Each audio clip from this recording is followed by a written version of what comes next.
Tali, nagagalit ako kasi hindi mo inisip si nanay na nagpapakahirap para matapos tayo sa pag-aaral. Lahat na ginagawa niya para sa atin.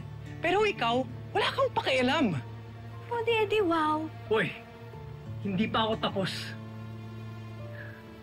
Hindi mo binibigyan ng halaga ang paghihirap niya. Ikaw na yung magaling, ikaw na yung mabuting anak. You know what? Ever since naman ganyan ka sa akin. Ako yung laging may mali, ako yung laging may kasalanan. Oh, ano? Tama naman, di ba? Tyrone, Tali! Ano ba nangyayari dito? Nag-aaway na naman ba kayong dalawa, ha?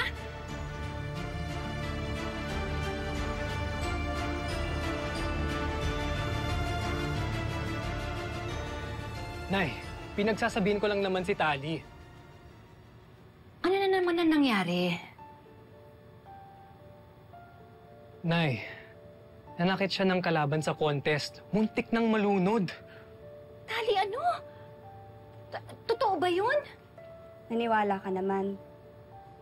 Eh kahit ano naman sabihin nitong si Tyrone siya naman yung paniniwalaan mo kaysa sa akin. Kaya nga ako nagtatanong eh. Ano bang nangyari? Totoo ba yung sinasabi ng kapatid mo? Okay, fine. It was an accident, okay? Nagbibiruan kami tapos nahulog siya sa river. Pero marunong naman yun lumangoy. Umaarte lang. Nay, kung hindi ako dumating, malulunod siya. Tali! Ano ka ba? Bakit mo naman ginawa yun? Sabi ko na nga ba eh. Kakampihan mo na naman tong si Tyrone. Ever since siya naman yung paborito mo eh. Tali, mali yung ginawa mo.